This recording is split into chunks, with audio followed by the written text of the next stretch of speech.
kesehatan jasmani dan rohani, dan surat keterangan bebas dari narkoba atau tidak perlu dilampirkan untuk persyaratan P3K paruh waktu. Yang banyak pertanyaan adalah terkait dengan keterangan sehat. Pada unit pelayanan kesehatan pemerintah yang dimaksudkan di sini adalah puskesmas atau rumah sakit.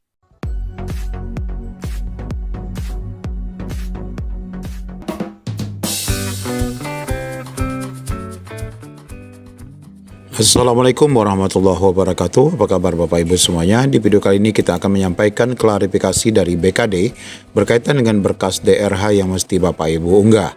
Ini berkaitan dengan terbitnya edaran BKN pada beberapa waktu lalu.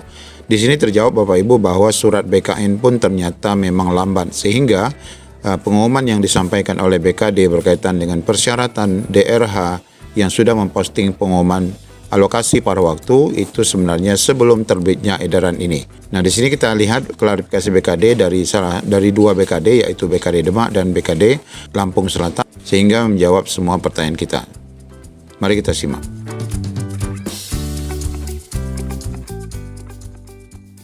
Pas foto terbaru pakaian formal dengan latar belakang merah. Ijazah asli yang digunakan sebagai dasar pengangkatan P3K paruh waktu. 3. Transkrip nilai asli yang digunakan sebagai dasar pengangkatan P3K paruh waktu. 4. Surat pernyataan 5 poin yang ditandatangani oleh yang bersangkutan bermaterai SKCK yang diterbitkan oleh Kepolisian Negara Republik Indonesia yang masih berlaku. 6. Surat keterangan sehat dari dokter yang bekerja pada unit pelayanan kesehatan pemerintah. Dan yang terakhir, surat pernyataan rencana penempatan dari pejabat pimpinan tinggi Pratama yang akan menerima penempatan P3K paruh waktu pada unit kerja di lingkungannya sesuai dengan formasi yang ditetapkan untuk yang bersangkutan. Itu sekilas isi dari surat edaran yang berisi persyaratan kelengkapan dokumen bagi teman-teman yang nantinya akan diusulkan menjadi P3K paruh waktu berdasarkan pengumuman yang nanti juga akan kita umumkan. Ada beberapa yang menjadi pembeda ketika persyaratan dokumen P3K paruh waktu dan penuh waktu.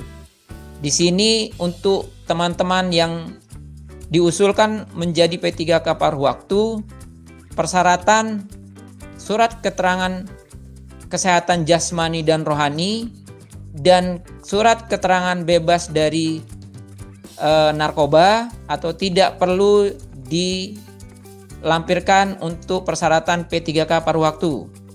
Jadi surat edaran ini mempersingkat atau menyederhanakan persyaratan yang sebelumnya ada persyaratan surat keterangan sehat jasmani dan rohani dan surat keterangan sehat atau bebas dari narkoba atau zat aditif lainnya. Surat edaran ini mempermudah teman-teman dalam menyiapkan dokumen, mengingat waktu pemberkasan yang diupload dalam aplikasi nanti sesuai jadwal adalah tanggal 15. Kalau Bapak Ibu masuk, barangkali sudah ada yang masuk, di situ ada beberapa tempat field ya untuk mengupload.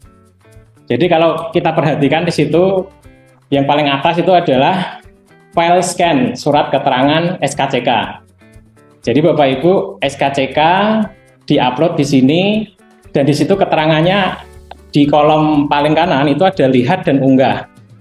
Kalau lihat di situ berwarna berarti di situ sudah ada berkasnya. Kalau SKCK karena ini baru maka harus diunggah. Kemudian surat keterangan sehat juga itu kolom lihatnya tidak berwarna, artinya belum diunggah. Jadi di situ Bapak Ibu bisa lihat tentang ijazah, transkrip nilai, foto itu juga sudah tersedia di sana. Lihat. Jadi Bapak Ibu silahkan nanti mengunggah file-file yang terbaru. Jadi ada pilihan mengunggah pilihan yang terbaru atau memakai yang lama. Itu secara aplikasi tersedia.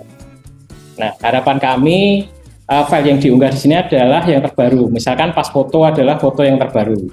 Kita ulas dulu terkait dengan syarat foto. Kriterianya adalah foto kualitas studio ya, bukan foto yang selfie atau bukan foto dari HP misalkan begitu ya, tapi kualitas studio yang diharapkan format filenya berupa JPG dan berlatar belakang merah. Fotonya formal, bukan foto pakai kaos. Foto ini juga bukan foto yang di-scan. Kita lanjut ke ketentuan tentang ijazah. Jadi ijazah ini ijazah asli yang di-scan ya. Format filenya juga PDF. Ijazahnya adalah ijazah yang digunakan sebagai dasar pengangkatan. Jadi kalau S2 sama S3-nya tidak perlu diupload. Yang diupload adalah syarat untuk diangkat P3K paruh waktu. Apabila memiliki keterangan pendamping ijazah, misalkan ada data ijazah yang berbeda, namanya ada yang pakai spasi sama tidak spasi, itu silahkan untuk diurus kalau misalkan terdapat perbedaan data. Kemudian lanjut ke transkrip sama daftar riwayat hidup. Jadi Bapak Ibu, di dalam aplikasi SSC ASN di akun masing-masing, nanti Bapak Ibu akan mengisi daftar riwayat hidup, mulai dari data-data nama, alamat, status, pendidikan, pengalaman kerja, termasuk nomor SKCK, nomor surat keterangan sehat, itu juga diupload di dalam diinput di dalam DRH.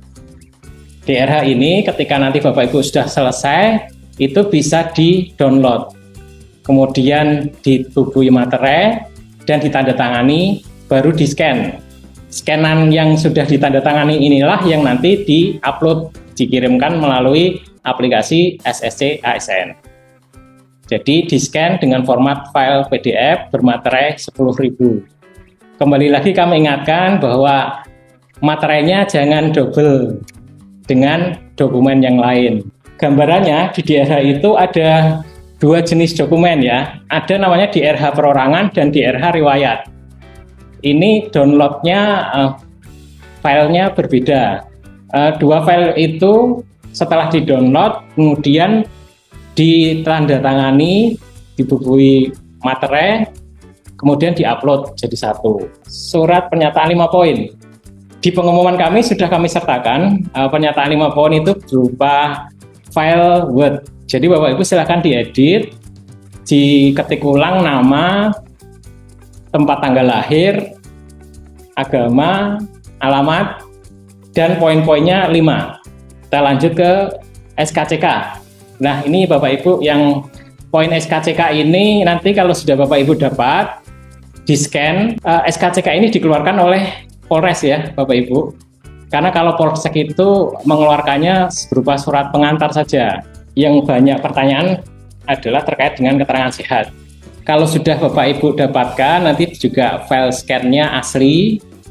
Dan yang perlu kami ulangi lagi bahwa dokter pada unit pelayanan kesehatan pemerintah yang dimaksudkan di sini adalah puskesmas atau rumah sakit. Jadi silakan Bapak Ibu surat keterangan sehat bisa ke puskesmas atau kalau mau ke rumah sakit juga boleh, dipersilakan. Puskesmas.